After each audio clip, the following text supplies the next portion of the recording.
Just wanted to jump on and show you all this. It needs its holes and some chain put into it, and then we have a wall hanger.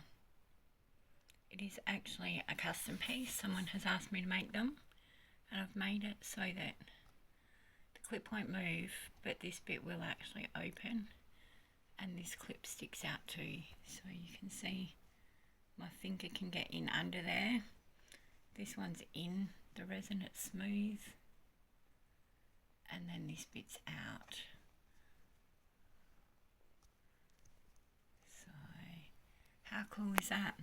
So yes guys, I make custom pieces. If you have an idea, let me know and I'll see if I can create it for you.